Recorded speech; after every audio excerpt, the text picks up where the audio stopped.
اس کو بھی میں سمجھتی ہوں خراج تحسین پیش کرنا چاہیے، کیونکہ لوگوں میں ایک یہ بے چینی تو ہے کہ ان کا جو مینڈیٹ ہے وہ چوری ہوا ہے۔ تو بڑے خوبصورت انداز میں سلمان اکرم راجہ صاحب یوں بھی ایک ماہر وکیل ہیں، تو یہاں پر ہی ان کی مہارت جو ہے وہ نظر بھی آتی ہے، تو بہت خوبصورت ان کی طرف سے کی گئی ساری نریشن۔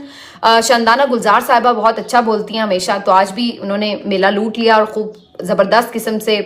پوری جو اس کی ریپرزنٹیشن تھی وہ دی۔ اچھی چیز یہ تھی کہ بھرپور تیاری کے ساتھ چونکہ یہ لوگ آئے تھے، تو جس میں ڈھپے لگاتے ہوئے بعد میں جو منورنگ کی گئی ہے اس کو دکھایا گیا ہے۔ اس کے ساتھ ساتھ جہاں پر ایسے واقعات ہوئے ہیں جہاں پر آروز نکال رہے ہیں اور اس کی فوٹیجز اویلیبل تھی، وہ سب دکھائی گئی ہیں۔ پھر اس کے بعد جو مختلف فارم 45 ہیں ان کے اسکین کر کے امیجز وہ دکھائے جا رہے ہیں۔ تو اوور آل اس کو بڑا اچھے طریقے سے مینج کر کے ہر چیز جو ہے وہ سامنے لائی گئی ہے۔ انٹرسٹنگ یہ ہے کہ آلریڈی انٹرنیشنل میڈیا جو ہے وہ اس چیز کے اوپر کافی پاکستان تحریک انصاف کے موقف کے قریب تر نظر آ رہا ہے کہ واقعتاً کافی بڑے پیمانے پر مینڈیٹ کو باقاعدہ منور کیا گیا ہے، اور یہ کوئی بے ضابطگی ایسی نہیں ہے کہ جو ایک نارملی ہم دیکھتے ہیں کہ ہو جاتی ہے بھی 2-4 سیٹوں پر، بلکہ یہ باقاعدہ ایک پورا پلان ڈیزائنڈ قسم کا ڈاکہ نظر آتا ہے۔ تو آج انٹرنیشنل میڈیا کو اس کے باقاعدہ ثبوت بھی فراہم کیے گئے ہیں، تو یہ بڑا امپورٹنٹ ہے کہ انٹرنیشنلی یہ ایک پاکستان تحریک انصاف کے لیے بہت بڑا وزن ہے کہ جو انہوں نے یہ سارا جو معاملہ ہے اس کو اپنے حق میں کرنے کے لیے کیا ہے۔ اس کے بعد یہ کہ ظاہر ہے نیشنل میڈیا پہ تو پہلے بھی کچھ بات ہو رہی ہے، کچھ مزید ہوگی اس پریس کانفرنس کی وجہ سے۔ آج ٹاک شوز میں بھی ڈفرینس آئے گا، ہمیں نظر آئے گا کہ لوگ اس کے اوپر ڈسکشن کریں گے، تو ظاہر ہے کہ وہ آواز پھر بلند و بالا طریقے سے اٹھتی ہے۔ تو یہ ایک بڑا زبردست آئیڈیا تھا، اور اس کو کاؤنٹر کرنے کے لیے جو پھس پھسی سی ہم نے پریس کانفرنسز دیکھی ہیں، وہ پریس کانفرنس آپ نے دیکھا کہ مریم اورنگزیب صاحبہ نے کی، وہ عطا تارڑ نے کی، وہ اور ایک دو لوگوں نے کی، اور اس میں انہوں نے یہ بتانے کی کوشش کی کہ نہیں جی پی ٹی آئی نے جو فارم 45 اپنے پاس رکھے ہوئے ہیں اور جو میڈیا کو جاری کیے ہیں وہ جعلی فارم 45 ہیں۔ چلیے ہم ایک لمحے کو مان لیتے ہیں کہ مریم اورنگزیب صاحبہ درست فرما رہی ہیں اور وہ جعلی فارم 45 ہیں، تو پھر اصلی کہاں ہیں؟ آپ لوگوں کے پاس تو اصلی ہوں گے، کیونکہ آپ لوگ جیتے ہیں، تو ہر امیدوار کے پاس فارم 45 ہوتا ہے، تو آپ اصلی والے جاری کر دیں۔ آپ اصلی والے جاری بھی نہیں کر رہے، اور ان کے جو فارم 45 ہیں ان کو آپ جعلی کہہ رہے ہیں، اور ان کے فارم 45 کیسے ہم مانیں کہ وہ جعلی ہیں، جبکہ ہم دیکھ سکتے ہیں کہ اس کے اوپر جس طرح سے آروز کے یا پریزائڈنگ آفیسرز کے انگوٹھے لگے ہونے چاہیے، سگنیچرز ہونے چاہیے، جو ایک ٹرینڈ نظر آتا ہے اس کے مطابق وہ سارا ہوا ہے اس پہ کاروائی۔ اور پھر انٹرسٹنگلی جو پی ٹی آئی کے بندے کے پاس فارم 45 ہے اسی سے میچ کرتے ہوئے نمبرز والا 45 فارم جو ہے وہ اسلامی جماعت اسلامی کے پاس کے امیدوار کے پاس بھی ہے، تحریک لبیک کے پاس بھی ہے، تو پھر یہ سوچنے میں ہر کوئی حق بجانب ہے کہ پھر ان کا فارم 45 جعلی کیسے ہوا۔ اور پھر محترمہ مریم اورنگزیب صاحبہ فرما رہی ہیں کہ جناب یہ فارم 45 اصلی والا وہ ہوتا ہے جو الیکشن کمیشن کی ویب سائٹ پر ہوتا ہے، حالانکہ الیکشن کمیشن کی ویب سائٹ پر فارم 45 کو اپلوڈ کیا ہی نہیں جاتا، وہاں پہ فارم 47 جو ان سب کا ایک ایگریگیشن ہوتا ہے، مجموعہ ہوتا ہے، اس کو صرف اپلوڈ کیا جاتا ہے۔ فارم 45 تو بہت سارے پولنگ سٹیشنز کا اپنا اپنا ایک یوں کر لیجئے آپ کے ڈیوائیڈڈ قسم کا وہ ایک مینڈیٹ ہوتا ہے، یعنی ہر پولنگ سٹیشن کا اپنا رزلٹ ہوتا ہے، تو وہ تو بہت سارے ہوتے ہیں۔ اب کسی حلقے میں اگر 300 پولنگ سٹیشنز ہیں تو مطلب اس حلقے میں 300 فارم 45 ہوں گے، تو وہ پولنگ جو الیکشن کمیشن آف پاکستان ہے وہ پولنگ سٹیشنز کے ریزلٹس اوپر نہیں اپلوڈ کرتا، وہ فارم 47 جو ان کا اکٹھا مجموعہ ہوتا ہے اس کو کرتا ہے۔ تو بہرحال آج وہ بہت آپ کہہ سکتے ہیں کہ ناکام نظر آئے، اس بات کا دفاع نہیں کر پائے کہ پی ٹی آئی کے جو یہ سارا دھاندلی کا نیریٹو ہے اس کے کاؤنٹر نیریٹو وہ پروڈیوس نہیں کر پائے، اور وہی زبانی کلامی باتیں کہ جی وہاں پہ ٹھیک ہوئی ہے کے پی میں پولنگ اور یہاں پہ غلط ہوئی ہے، جہاں یہ جیت گئے وہ ٹھیک ہے، جہاں تو ظاہری سی بات ہے اگر ایسی بات ہے تو پھر آپ بھی بتا دیں کہ آپ کے ساتھ کہاں دھاندلی ہوئی ہے۔ اگر آپ کو لگ رہا ہے کہ جی آپ ظاہر ہے جہاں کہیں ہارتا ہے وہیں پہ انسان یہ کہہ رہا ہوتا ہے کہ بھئی ہے، جیتے ہوئے جگہ پہ تو نہیں وہ کہہ رہا ہوتا کہ میں ہار گیا ہوں یا میں جیت گیا ہوں تو یہ دھاندلی ہوئی ہے۔ ویسے اس دفعہ تو یہ بھی کمال ہوا ہے کہ جو جیتے ہوئے لوگ ہیں انہوں نے بھی آ کے بتا دیا بھئی ہم نہیں جیتے، یہ ہمیں دھاندلی سے جتایا گیا۔ تو یہی یعنی تخیلاتی سی باتیں اور اسی کے ساتھ ہی کمزور باتوں کے ساتھ ہی ڈیفینڈ کرنے کی کوشش جو کہ بری طرح ناکام نظر آ رہی تھی۔ اور دوسری طرف ہم نے دیکھا کہ جو مولانا فضل الرحمان صاحب نے ایک ٹھیک ٹھاک تگڑی پریس کانفرنس اور انٹرویو دیا، اس کے بھی اثرات لگتا ہے دور تک گئے ہیں۔ ایک تو یہ کہ مولانا صاحب نے جو یہ فرمایا کہ باجوہ صاحب اور فیض حمید صاحب کے کہنے پر عدم اعتماد کی تحریک لائی گئی تھی، اس کے بعد ہم نے دیکھا کہ ایک تردید بھی جاری کی گئی ہے جس کو آج جنگ اخبار نے بڑا لیڈ لگا کر بتایا ہے کہ جناب فیض حمید صاحب کا یہ کہنا ہے کہ یہ دعویٰ مولانا کا جھوٹا ہے. حالانکہ جو تردید ہے اس میں انہوں نے یہ بات کہی تھی کہ مولانا یہ جو فرما رہے ہیں کہ میں بھی اس میں شامل تھا تو میں تو اس وقت پشاور کا کور کمانڈر تھا, تو اس وقت DGISI کے عہدے پر تھا ہی نہیں. تو مولانا نے اگر اس بارے میں بات کی ہے تو مجھے نہیں معلوم کہ انہوں نے میرے حوالے سے یہ نام کیوں لیا ہے. تو فیض حمید صاحب کی جو تردید تھی وہ یہ تھی. دوسرا یہ کہ جو ہم اس وقت دیکھ رہے ہیں کہ اگر تردید آ بھی جائیں کچھ بھی, تو اب تو نمبر آف ہمیں جو سمجھ لیجئے آپ کے گواہان ہیں وہ سامنے آ رہے ہیں. علی وزیر صاحب کو میں دیکھ رہی تھی, سن رہی تھی, علی وزیر صاحب نے اسد علی طور کو جو انٹرویو دیا ان کے ویلاگ کے لیے, اس میں وہ یہی بات کر رہے ہیں. اختر مینگل صاحب پہلے بتا چکے ہیں. تو بہت سارے اپنے ہی لوگ اب اصل میں آ کر یہ چیزیں بتا رہے ہیں. تو اب مولانا صاحب کا جو انکشاف تھا اس کی وجہ سے ایک بہت بڑا پریشر آیا, اور اس کی وجہ سے آج ہم نے دیکھا کہ اس ڈیمیج کو کنٹرول کرنے کے لیے کافی ویڈیوز اور پریس کانفرنسز کی گئیں, جس میں فیصل کریم کنڈی صاحب آئے. انہوں نے کہا کہ بھی مولانا آپ تو خود پیش تھے اور یہ وہ. اسی طریقے سے آج ملک احمد خان صاحب نے پریس کانفرنس کی تو وہ بھی یہی کہہ رہے تھے. انہوں نے بھی کوشش کی کہ بتا سکیں, یاد دلا سکیں کہ مولانا آپ PTI کی محبت میں نہ جاگیں, PTI تو آپ کو یہ کچھ کہتی رہی ہے. اسی طرح ہم نے دیکھا کہ مولانا طاہر اشرفی صاحب نے بھی ایک ویڈیو پیغام جاری کیا, انہوں نے بھی مولانا کو تنقید کا نشانہ بنایا. تو آج مختلف جو لوگ تھے ان کی یہ ڈیوٹیاں ہمیں نظر آئیں کہ وہ آئیں اور آ کر اس سارے معاملے پر مولانا کو تنقید کریں اور ساتھ میں اس بات کو تردید کریں کہ ایسی کوئی چیز جو تھی وہ سابق فوجی قیادت کی طرف سے جو تھی وہ انیشیٹ کی گئی تھی. تو بہرحال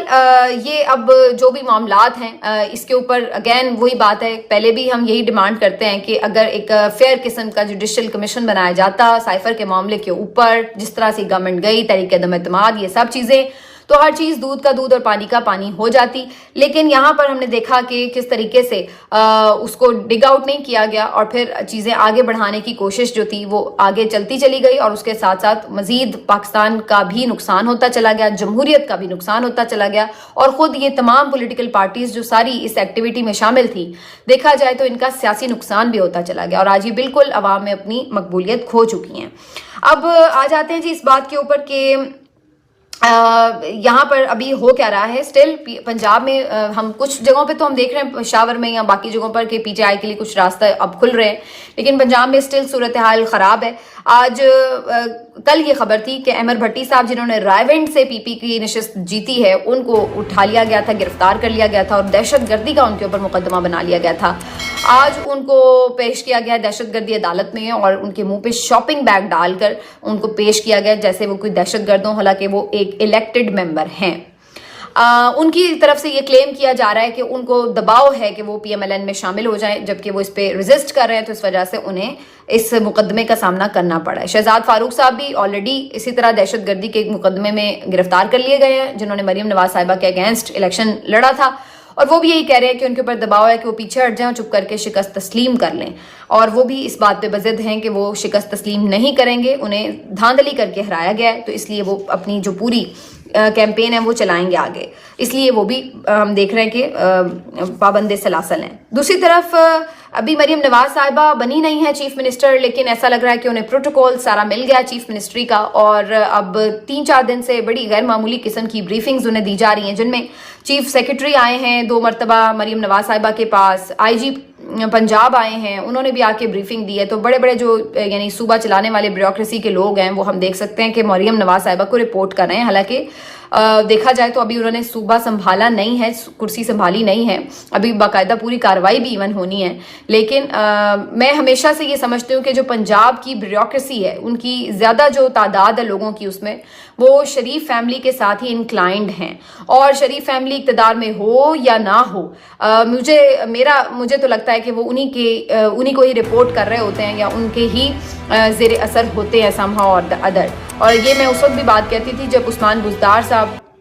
چیف منسٹر تھے اور بار بار مختلف بیوروکریسی میں تبدیلیاں کی جاتی تھیں, اور اس پہ بہت لوگ تنقید بھی کرتے تھے. تو میرا یہ خیال تھا کہ بیسکلی بہت سارے لوگ جو ہیں وہ لائل ہیں شریف فیملی کے, شہباز شریف صاحب کے, اور کیونکہ سالوں سے وہی لوگ اس صوبے کو چلا رہے ہیں, تو آگے بھی لوگ اس بات کو ہی ایکسپیکٹ کر رہے تھے کہ شاید آگے بھی انہی کی ہی حکومت آنی ہے. تو جو بیوروکریسی ہوتی ہے وہ زیادہ تر انہی لوگوں کے ساتھ اپنے معاملات درست رکھتی ہے جن کی گورنمنٹ ہوتی ہے یا رہنی ہوتی ہے.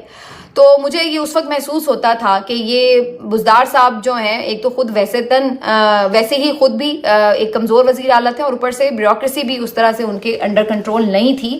اور ان کی ہمدردیاں جو تھیں وہ مجھے اس وقت بھی محسوس ہوتا تھا کہ شریف فیملی کے ساتھ ہیں. اور آج بھی میرا یہی خیال ہے کہ ابھی باقاعدہ چیزیں ہوئی نہیں ہیں، لیکن آپ دیکھیے تو وہ ایسا لگ رہا ہے کہ احکامات وہیں سے لے رہے ہیں. حتیٰ کہ جب نگران حکومت بھی تھی محسن نقوی صاحب کی، جو سٹل ابھی چل رہی ہے، خیر آخری دن ہے اس کے، تو وہ بھی ایسا لگتا تھا کہ سارے وہ لوگ ہیں بیسیکلی جس کو یہی کہا جاتا تھا کہ یہ نگران حکومت بھی شریف فیملی کی ہی ایکسٹینشن ہے، یہ انہی کی حکومت کا ہی ایک آگے بڑا ہوا حصہ ہے، اس کے علاوہ یہ اس میں نگرانی والی یا غیر جانبداری والی کوئی بات نہیں ہے. تو بہرحال جی یہ اب چیزیں ہو رہی ہیں، اور مجھے جو آئندہ نظر آ رہا ہے وہ یہ کہ اگر پنجاب میں مریم نواز صاحبہ چیف منسٹر بنتی ہیں تو یہاں پر صورتحال سٹل ہمیں ایسی سختی والی ہی نظر آئے گی. اس طرح سے مجھے نہیں نظر آ رہا کہ کوئی نرمی نظر آئے گی معاملات کے اندر. تو یہ مجھے بہرحال ایک میری اپنی پرسیپشن ہے، دیکھتے ہیں. باقی جناب احتجاج بھی ہے کل پی ٹی آئی کی طرف سے بھی اوور آل، اور تمام انہوں نے جماعتوں کو بھی انوائٹ کیا ہے جن کا خیال ہے کہ دھاندلی ہوئی ہے، تو وہ لوگ بھی اس کے اوپر اب باہر نکلیں گے کل. لیکن آج جی ڈی اے نے جو زبردست قسم کا احتجاج کیا ہے وہ دیکھنے سے تعلق رکھتا ہے. سندھ کے مختلف شہروں میں جی ڈی اے کی طرف سے جو آج احتجاجی مظاہرے کیے گئے ہیں پرامن، بہت بڑے کراؤڈ کے ساتھ کیے گئے ہیں، اور یہ سب مناظر اگر کل کو ہم باقی ملک میں بھی دیکھتے ہیں تو یقیناً یہ سسٹم کے اوپر بہت پریشر پڑنے جا رہا ہے. یہ نظر آ رہا ہے کہ یہ پریشر اب بڑھ رہا ہے. آپ نے دیکھا ہے، آپ نے محسوس کیا ہے زرداری صاحب کدھر ہیں، شہباز شریف صاحب کدھر ہیں، کیوں نہیں کوئی ملاقاتیں ہو رہی، کیوں نہیں کوئی اسکرین پہ آ کے پلانز بتا رہا کہ آگے ہم حکومت سازی میں کمپلیٹ کر چکے ہیں، یہ جو ہے کیبنٹ منسٹرز ہوں گے، یوں ہوگا یہ وہ. تو کچھ چیزیں کوئی ہمیں ہلچل نظر نہیں آ رہی، ایسے جیسے کوئی خاموشی ہے اور طوفان ہے اور سب دبک کے بیٹھے ہوئے ہیں. تو یہ بظاہر جس طرح سے آگے ہم بڑھ رہے ہیں وہ سب کو نظر آ رہا ہے کہ یہ جو کمپنی ہے یہ چلنے والی نہیں ہے. یہ جس طریقے سے گورنمنٹ بنائی جا رہی ہے، کوئی بھی شخص، آپ کسی کی بھی بات سن لیں، کوئی سینئر اینالسٹ ہو، سینئر سیاستدان ہو، یا اس سسٹم کا خود حصہ بننے والے لوگ ہوں، وہ بھی آپ کو اب برملا یہ کہتے ہوئے نظر آ رہے ہیں کہ اس طریقے سے یہ گورنمنٹ کا چلنا بڑا مشکل ہے. اور یہی وجہ ہے کہ کوئی بھی دل سے اس کا حصہ نہیں بننا چاہ رہا. تو اب یہ اگر احتجاج کا سلسلہ بھی شروع ہو گیا، سڑکیں بلاک ہوتی ہیں، کاروبار بند ہوتے ہیں، تو اس کا پریشر اور زیادہ پڑے گا. اور میں یہ سمجھتی ہوں کہ سسٹم کے اندر اس چیز کی ریئلائزیشن شروع ہو چکی ہے، اس کے انڈیکیٹرز آنا شروع ہو چکے ہیں. عمر ایوب صاحب کو جی تمام مقدمات میں ضمانتیں مل گئی ہیں، اور اب وہ ظاہرہ منصر عام پر آ کر چیزیں سنبھالیں گے. علی امین گنڈا پور صاحب کو سارے مقدمات میں ضمانتیں مل چکی ہیں. پشاور ہائی کورٹ میں ایک اہم درخواست دائر کر دی گئی ہے مخصوص نشستوں کے حصول کے لیے پی ٹی آئی کی طرف سے. تو یہ ساری چیزیں جو ہیں آپ کو بتا رہی ہیں کہ آہستہ آہستہ کس طریقے سے اب سسٹم جو ہے ایکسیپٹ کرے گا، ایکسیپٹنس آئے گی سسٹم کے اندر. جیسے بالکل پی ٹی آئی کو ایلیمینیٹ کیا گیا تھا، وہ چیز اب ہمیں اس طرح سے نظر نہیں آئے گی. اس کی واپسی سسٹم میں آہستہ آہستہ اب ہو رہی ہے. اور یہ جو ایک اہم پٹیشن جس کا میں نے ذکر کیا تھا کہ جی الیکشن کالعدم قرار دینے والی پٹیشن، یہ بہرحال مجھے لگ رہا ہے کہ جرمانے کے ساتھ درخواست گزار کو ڈانٹ بھی پڑے گی، جرمانہ بھی پڑے گا، اور یہ جو پٹیشن ہے یہ نمٹا دی جائے گی 19 فروری کو. بظاہر مجھے ایسا لگ رہا ہے کیونکہ چیف جسٹس صاحب نے جو بینچ بھی بنایا یہ وہی بینچ تھا جنہوں نے الیکشن کرانے کے حوالے سے بھی، اور پھر جو ہم دیکھ رہے تھے یہ بلہ لینے والی پٹیشنز اور یہ ساری جو امپورٹنٹ پٹیشنز ہیں یہ ساری اسی بینچ نے سنی تھیں. اور اب یہی بینچ اس کو سنے گا. تو اتنی مشکل سے جو الیکشن ہوئے ہیں، کروائے ہیں چیف جسٹس صاحب نے، اس کو کالعدم قرار دینے کی جو درخواست آئی ہے، تو میں دل ہی دل میں مسکرا رہی ہوں کیونکہ مجھے